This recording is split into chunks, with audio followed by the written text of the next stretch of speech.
Hey everybody, it's Ashley Reinhardt with Talking Trash with Ash.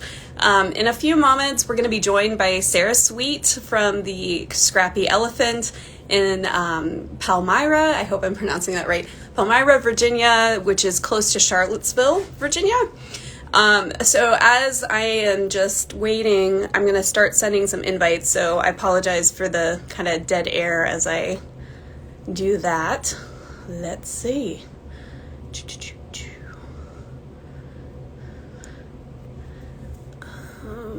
do.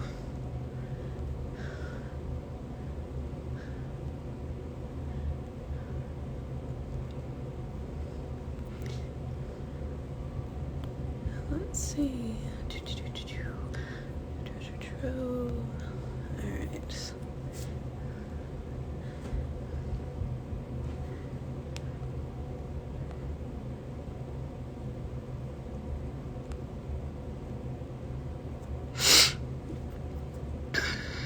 I don't know why it can't let me do this before I'm live, but whatever. Here we are.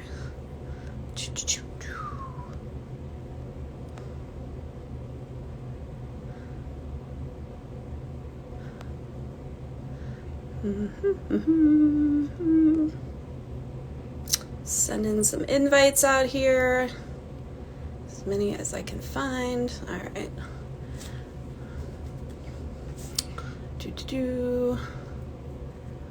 Let's see. I already sent all those.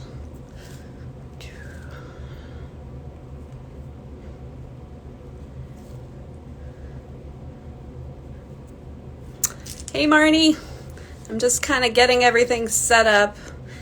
Hello. So Sarah is going to be joining us shortly. Oh, there she is. And then we'll get started. About 20 minutes, we're going to just talk. Hello. So if you have any questions for the folks, I sent out a bunch of invites.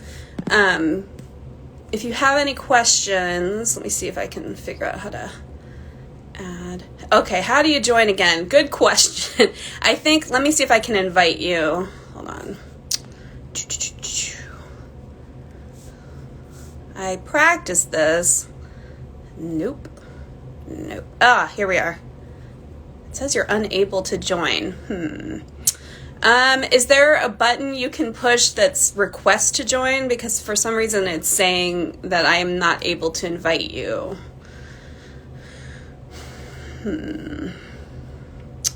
Sarah, let's see. Because you're already in the room. Oh, let me try this. Nope, that's not it. Word, nope.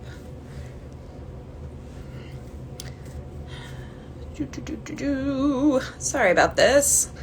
Sarah, I don't know why it's not letting me add you. It says you're unable to join, which I know is not right. Okay, I'm sending you an invite. Let me try your phone. Yeah, that's probably it. I don't know why Instagram doesn't let you record videos from, at least for me in my experience, which isn't a lot, but it won't let me do things unless it's on my phone, which is kind of frustrating because I think my laptop has a better microphone and camera, but I can't use it for Instagram. So just let me know. So in the meantime, last week we had a conversation with Rachel Weaver from Scrap Creative Reuse in Denton, Texas. And next week I'll be talking. Oh, there we go. Let's see. Go live. I think it'll work. We'll just. I accepted. Ah, there we are. Hi. Hi. Thank you so much for joining me. Sorry for the. I didn't real. Now I'll know to tell people they need to do it from their phone because I didn't even think about that. But oh yeah, no problem. Those flowers are so pretty behind you. Oh my gosh. Thank you. I actually made this from old flowers I had. Like I actually had this from another project and then I repurposed it. So wow. So and I used it for something and then I'm like, it's perfect for a background. So I'm just gonna keep it up. Well, so I guess or I think I'd said this, but I'll just, for people who are joining, if you have questions while we're talking, just let us know, and I will, ask Sarah. But this is Sarah Sweet from the Scrappy Elephant. Is it Palmyra? Mm-hmm. Yeah. Mm-hmm. So, and it's close to Charlottesville. Yeah, it's 16 miles outside of Charlottesville. Oh, yeah, super close. Yeah. Okay. Yeah. So thank you for your time today. I appreciate Oh, it. thank you for having me. Before we start right off, I have some like silly like this or that questions, just sort of icebreaker questions. So I will get started. Tea or coffee? Coffee. Coffee. Yeah. Have you seen Ted Lasso? No, but I need to because I've heard it's good. Yeah. It's so good. He's like, I thought tea would just taste like gross brown water, and it does. Yeah, it does. All right. Are you a morning or an evening or night person? Morning. Really? My friend got me a shirt that said, "I'm your ride or die until about 9 p.m." Okay. And then it's very fitting. Yeah. Surprised because Rachel last week, she said she was a morning person too, and I'm just like, wow, okay, because I know like creative types tend to not be, well, at least in my experience, but I'm not a morning person. What would be your favorite book or movie?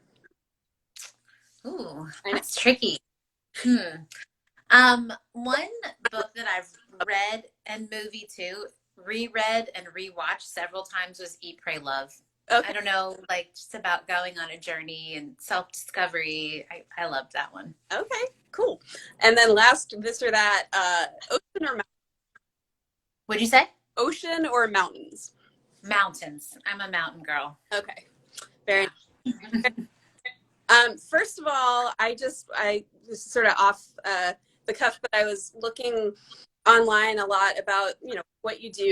And I noticed you have this very cool, what's the word? Like, it's a bar that goes across your homepage that says how many pounds of materials you save from a landfill. And you're almost to like 1,000 pounds or something like that. Yeah.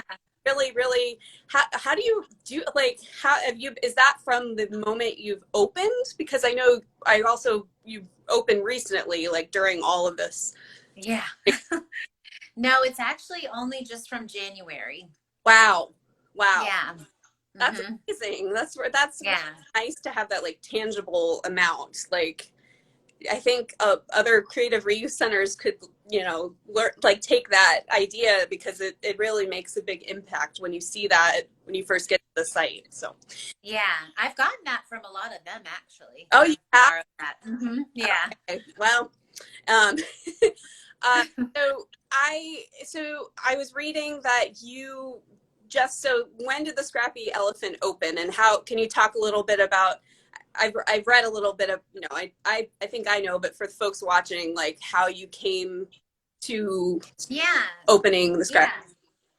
So I'm an art teacher and an artist, and I'm a mom. And when I had my daughter, I just something clicked that just recycling was not enough, and riding my bike and composting, I just felt like this urge to do more.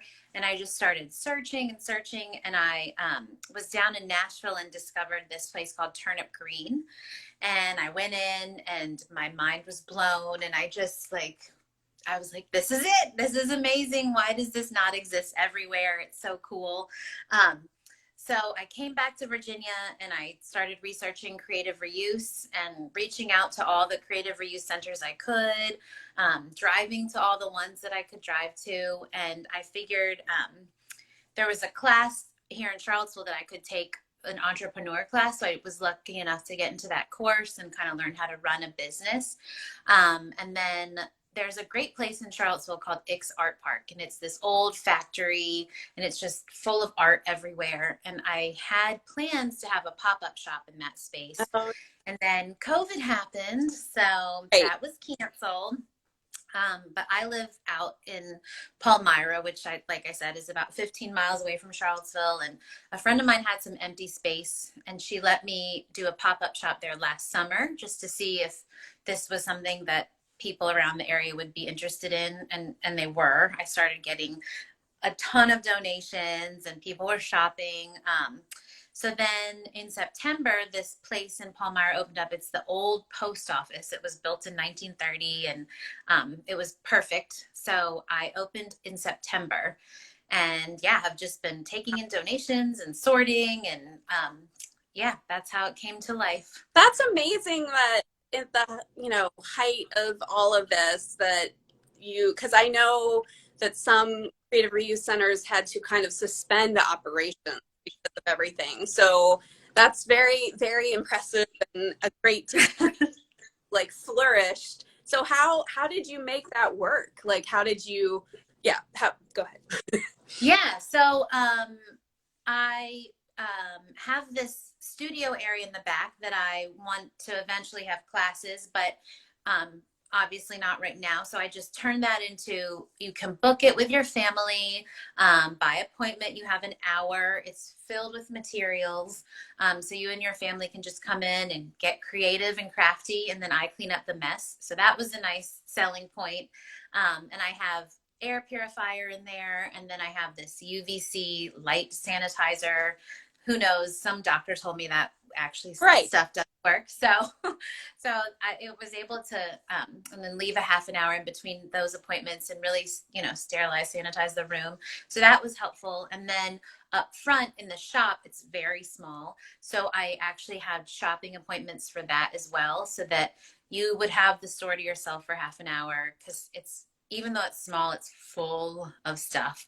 So that's kind of worked out. Actually, I feel like I wasn't doing appointments at first. And then when I switched to appointments, once it got colder, it seemed like more people were coming out just because they felt safer. Right. And that's Yeah. Yelp, Charlottesville, I think, said awesome idea because I agree. Like, especially when there's not a lot of things that you can go to safely indoors, to have that like special appointment time where you can go and be creative. Yeah. A great idea. Yeah. And that kind of leads me to, I read, I think, some interview with you where you're talking about how basically like the benefits of art therapy and how, being an artist yourself and, having the background that you can kind of, learn, use that to help people, process like their anxiety and everything. So is there anything like specific like that you've done that's been sort of like stress relief crafting or just Well, personally for me, any art making is stress relief, and then right. seeing the families go back there and they come out like they just seem like a little bit more at ease after they come out. Moving forward, I am partnering with an organization in town in the area called Love No Ego, and they're all about helping kids just kind of figure out who they are and kind of fit better, like kind of adjust into the world and become their own person. So we're going to do a workshop called Behind the Mask. So it's kind of like, the history of mask making a little bit and, what masks are for. And then on the front of the mask, it'll be like who you present to the world. And then on the inside of the mask, they'll, kind of decoupage and collage, like who you really are on the inside. So I'm looking forward to that. And then I'll be doing a summer camp. So hopefully that'll be another opportunity to let kids kind of release after this stressful year and a half of Right. crazy times. Right. Yeah. My son is just going back to full time. Like my little one is in preschool all the time, but my older one is just starting to go back like 4 days a week. So sort of. Oh, nice. And it's been rough. So I'm sure Yeah. you can. Let's see. Okay. So I know, so it's really nice that because you are an artist yourself and that you have the these ideas and the knowledge to do like workshops like that, like the history of mask making and everything. Like that's a neat, unique approach or a skill set you have. So what are the other things that you do like kind of day to day running? I imagine probably a lot of different things, but Yeah. Just taking in the materials and when they come in, I just shove them in a closet and shut the door and hope they'll somehow magically organize themselves, but they don't. So organizing everything and getting that out on the shelf. And then social media, that's kind of a big giant thing that takes up a lot of time. But I mean, it's been incredible. I've steered clear of social media my whole adult life, but now I realize it is very helpful when running a business. So I was going to comment, I love your Instagram page because especially the reels or what, I mean, I just started getting more aware of like what stuff on Instagram is, but I guess the reels or whatever, like you do a lot of very funny ones, like just thank personality, and it's like, and also artistic, like photos and things of the items you have in your shop. So for anybody who hasn't been there, just go check out the Scrappy Elephant on Instagram and on Facebook, probably, right, too. So yeah. but yeah, no, I really like your page. Thank you. I know it's like a lot of work to do. Yeah. It is. But yeah. I think it pays off because people, will say, oh, I saw that and I want to come in and get that, or I'm going to come check out the studio. So it's useful. It's a useful tool. Right. So, good work. Glad to have Scrappy Elephant in our community from. That's who we're partnering with soon. Yeah. Speaking of partnerships, so I know it's been a little, different, but in the future, or I mean, currently you mentioned already one group that you're partnering with. Are there other organizations that you're partnering with now, or that you would like to partner with in the future when things get a little more back to normal? Definitely. Some things I'm looking forward to in the future. I am borrowing/stealing this idea from Clever Octopus out in Utah. They do a nonprofit rewards program where for every $5 a customer spends, they get a little token, a button, and they can choose which nonprofit they would like their tokens to go to. And then at the end of the month, whoever has the most tokens can come in and just shop for free. So I'm looking at partnering with JABA, which is the Jefferson Area Board for the Aging. And then I'm reaching out to a couple nonprofit preschools, and then maybe MACA. So looking forward to that in the future. Mm-hmm. And do you have, I imagine you have a relationship with local teachers that come in possibly to you, and artists as well. Who are like the typical people, or is there a typical person that comes to use your center? Well, for the studio, it's mostly families. I have had a few adults come, and that was awesome. Just friends, and then couples just trying something different as like a date, or just, something to hang out and do something different. And then the store, it varies. I do have regulars that come in once a week, and they usually have the rule that they can only come in if they bring a bag of stuff to get rid of, and then that way they can buy new things. And then I've been just getting a lot of new people here and there each week. So it's a mix. I'm trying to identify who my target customer is, but it varies. So I don't really know. That's a good thing. Like, yeah, we'll find the value. And so let's see. What would be like one misconception you think people might have about creative reuse centers? I really don't know. Okay. That's a good question. And I don't know. What did the last person say? I'm trying to remember, and I'm not sure if I even asked her that question, honestly, because we were just trying to, go with sometimes. Yeah.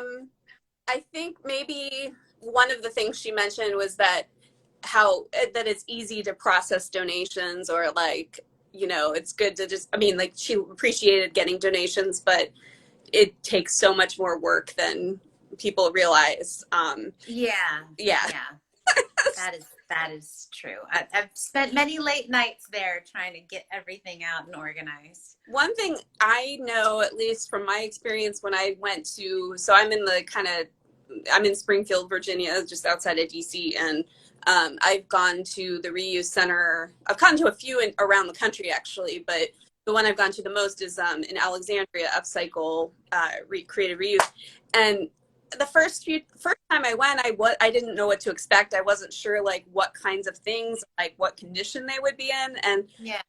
really surprised at how many like material, especially art materials that were like in such good condition. Oh yeah. I mean, I know that's part of what you're doing when you're sorting through donations. You're not going to put something that's like not usable, but I was a little shocked by how much was available. And then I also remember thinking, I can really load this whole bag? And they're like, yes, please do. Just take as much as you want. Yes. Take full shelf of frames. Yes, take them. And so I thought, wow, like this is great. So yeah. So Yeah, that's so funny because kids love it the most, I think, because they come in and their parents will say, here, you can fill this bag. And kids are like, Mom, can I have this? Mom? And it takes them a while. And then they're like, I can just fill this. And they just go crazy.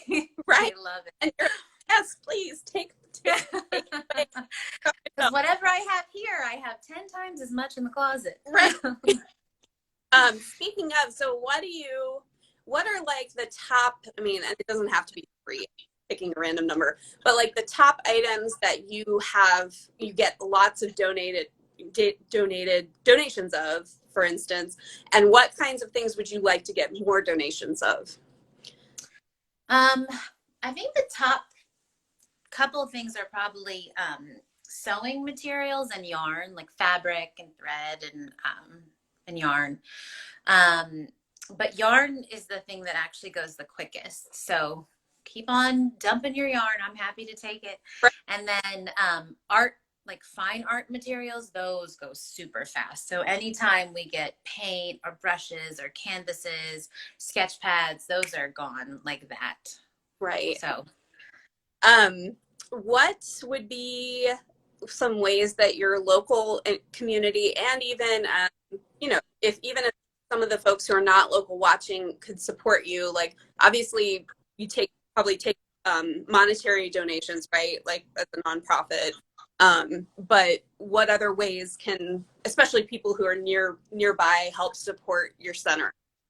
Yeah. Well, I'm actually not a nonprofit. I was planning on becoming a nonprofit, but then a lot of people in the Charlottesville area told me, and who are in the nonprofit world said, besides the tax donations, like there's so many nonprofits in this area.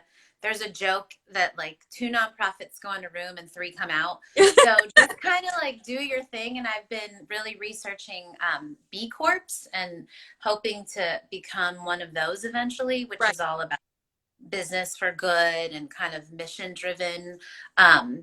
So it's not like I'm making money by any means, but I don't have that status. But I am taking donations to get scholarships for summer camp. So I have received a few of those, and I have 2 kids lined up for summer camp through that, which has been amazing. But then I guess getting the word out that I'm here and that I would be happy to take whatever you're tossing, if it's art and craft materials. I was dropping some things off at Goodwill the other day and saw so many like art materials. And I was like, no, don't take it to Goodwill. Right. Bring it to Scrappy Elephant. Right. Because it's one central place where you'll find what you need for an art project or a craft project. So maybe even like someone who works at, I don't know, a newspaper, like somebody give an in-kind, like some kind of, publicity or marketing that. Yeah. Yeah. Because it looks like, from what I can see, like you already have like, following, from social media, what I can see. So you've done a fantastic job. Oh, thank you. I know. Yeah, that must be frustrating to walk into Goodwill. Like, I want that here. Yeah. Yeah. All right. Well, I'm trying to be mindful of time because I know I said around 20 minutes. So let me say, so you talked a little bit about how, and it's really cool. Like I totally can understand enthusiasm when you said that you visited the Creative Reuse Center in Nashville, and then that sparked you to like drive to all the different ones that you could. Mm-hmm. for somebody who might be watching this and think, oh, I'd love to start one where I am, like, do you have any advice about what you learned when you were getting it going, or?